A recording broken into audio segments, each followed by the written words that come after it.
2023 की परीक्षा संपन्न हो चुकी है और जिन्हें अब अगले साल यानी कि साल 2024 की तैयारी करनी है, उनके लिए तैयारी की सही स्ट्रैटेजी तैयार करना काफी मुश्किल हो रहा है, क्योंकि इस बार की परीक्षा में जिस तरह का पैटर्न यूपीएससी ने अपनाया है उसे देखकर यही लगता है कि यूपीएससी अपने कैंडिडेट से यही चाहता है कि वो हर प्रकार की जो सरप्राइजेज है ना उनके लिए तैयार रहें। मगर यदि आप अपनी प्रेपरेशन को थोड़ा सा साइंटिफिक ट्विस्ट दे सकें तो आप अगले साल की परीक्षा के लिए पूरी तरह से तैयार हो सकते हैं। नमस्कार, स्वागत है आपका प्रभात एग्जाम के YouTube चैनल पर। ये एक ऐसा प्लेटफॉर्म है जहां आपको मिलती हैं सभी कॉम्पिटिटिव एग्जाम से जुड़ी महत्वपूर्ण जानकारियां जो आपको किसी भी एग्जाम में सफल होने में काफी मदद कर सकती हैं। अगर आप हमारे YouTube चैनल पर पहली बार आए हैं तो फिर लाइक और सब्सक्राइब जरूर कर लें और हमारे लेटेस्ट वीडियोस और अपडेट सबसे पहले आप तक पहुंचे इसके लिए बेल आइकॉन को प्रेस करना ना भूलें। तो आइए शुरुआत करते हैं आज के वीडियो की, जो है यूपीएससी की एफिशिएंट तैयारी के लिए 3-2-1 यानी 3-2-1 फॉर्मूला।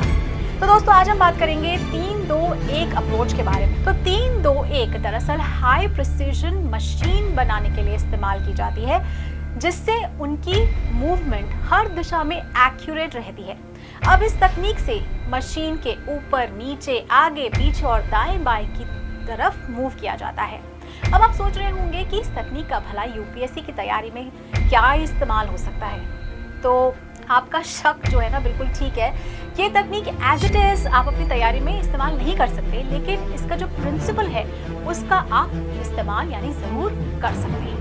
तो दोस्तों साल 2024 की परीक्षा में अब लगभग 9 महीने का समय बचा है और यदि आप इन 9 महीनों में इस परीक्षा की तैयारी करना चाहते हैं तो आपको आज से ही शुरुआत कर लेनी चाहिए, क्योंकि एक बात तो तय है कि आप उन लाखों कैंडिडेट से पीछे चल रहे हैं जिन्होंने अपनी तैयारी मई से ही शुरू कर दी थी।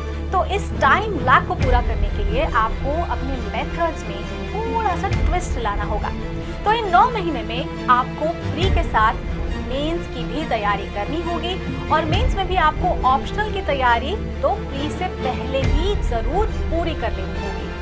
और ये ध्यान जरूर रखिए कि प्री से पहले का मतलब है कि आपकी ऑप्शनल की तैयारी जनवरी या फिर लेटेस्ट फरवरी से पहले पूरी कर लेनी होगी।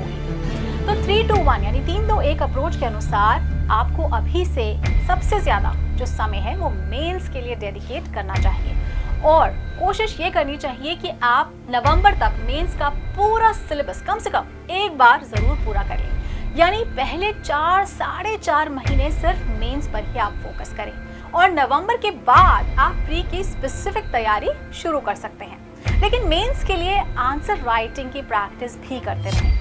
तो इसके बाद आपको अपना सारा ध्यान प्री पर ही केंद्रित करना चाहिए, क्योंकि इसे पूरा किया बिना आप मेंस में तो ऑब्वियसली बैठ ही नहीं पाएंगे। तो वैसे तो आपको प्री की तैयारी नवंबर या हद से हद दिसंबर से शुरू कर देनी चाहिए और सिलेबस का एक बड़ा भाग आप मेंस के साथ कवर कर चुके होंगे। इसीलिए आपको ज्यादा ध्यान सिर्फ मेंस के स्पेसिफिक सिलेबस पर ही देना चाहिए जो आप अभी तक कवर नहीं कर पाए हैं। और इसके बाद आखिरी के 1.5 महीने में आपको सिर्फ मॉक टेस्ट और प्रैक्टिस पेपर्स जो हैं उस पर डेडिकेट करना होगा। और परीक्षा के नजदीक आने पर नई चीजें पढ़ने का कोई फायदा नहीं होने वाला है, लेकिन वही टाइम अगर आप मॉक टेस्ट में डेडिकेट करते हैं तो परीक्षा में आने वाले कई तरह के जो सरप्राइजेस हैं उनसे आप बच सकते हैं। तो दोस्तों आप अभी से अपने डेली स्टडी में भी 3-2-1 अप्रोच का इस्तेमाल कर सकते हैं। तो इसके लिए आपको अपना जो टोटल स्टडी टाइम है ना वो भी 3+2+1 यानी 6 हिस्सों में बांटना होगा।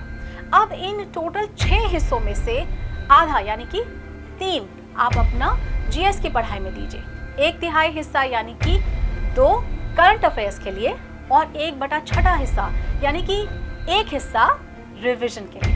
अब जैसे कि लिए आप मान लीजिए कि आप दिन में 12 घंटे मान लीजिए आप पढ़ रहे हैं, तो उससे 6 हिस्सों में बांटने होने पर क्या होगा, हर हिस्सा 2 घंटे का मिलता है। तो जीएस के लिए आधा यानी कि 6 घंटे, करंट अफेयर्स के लिए 1/3 यानी कि 4 घंटे और रिवीजन के लिए 1/6 यानी कि 2 घंटे। तो दोस्तों यहाँ 12 घंटे का जो एग्जाम्पल मैंने आपको सिर्फ ये समझाने के लिए दिया है कि बाकी आप चाहें तो कितनी देर भी पढ़ सकते हैं, उसे आप जरूर 6 हिस्सों में बांटकर आप अलग अलग सेक्शंस के लिए अलग अलग टाइम फ्रेम डिसाइड कर सकते हैं। और इसके अलावा एक और जगह है जहां आप 3-2-1 अप्रोच का इस्तेमाल कर सकते हैं और वो जगह है एग्जामिनेशन हॉल। जी हाँ, आप एग्जाम हॉल में भी 3-2-1 एलिमिनेशन अप्रोच का इस्तेमाल कर सकते हैं। तो कैसे होगा ये? तो ये तकनीक बहुत ही सिंपल है। सबसे पहली बात कि परीक्षा में आप सबसे पहले उन सवालों को हल कर लें जिसमें आप 4 में 3 ऑप्शंस को एलिमिनेट कर सकते हैं, यानी वैसे सवाल जिनके जवाब आपको पूरी तरह से पता हो। और इसके बाद आप उन सवालों को हल करें जिसमें आप 2 ऑप्शंस को एलिमिनेट कर सकते हैं, यानी 50-50 जो चांसेस वाले हैं वो सवाल। और अंत में उन सवालों को पढ़ें जिसमें आप सिर्फ एक ऑप्शन को एलिमिनेट कर पा रहे हैं। हालांकि ये पूरी तरह से तुक्का होगा, लेकिन फिर भी यदि आप चांस लेना चाहें तो आप इसी ऑर्डर में सवालों को जरूर सॉल्व। तो दोस्तों, ये थी यूपीएससी के लिए 3-2-1 अप्रोच, जिसकी मदद से आप भी एक प्रिसिशन मशीन की तरह ही हर दिशा में सटीक मूवमेंट कर सकते हैं। तो दोस्तों, अगर आपको हमारा ये वीडियो पसंद आया हो तो अपने फ्रेंड्स के साथ भी इसे जरूर शेयर कर लें। और अगर आपके पास हमारे लिए कोई सवाल या सजेशन है तो कमेंट बॉक्स में लिखकर हमें जरूर बता दें। तो जल्द ही आपसे फिर मुलाकात होगी एक नए टॉपिक पर, एक नए वीडियो के साथ। देखते रहिए प्रभात एग्जाम। नमस्कार।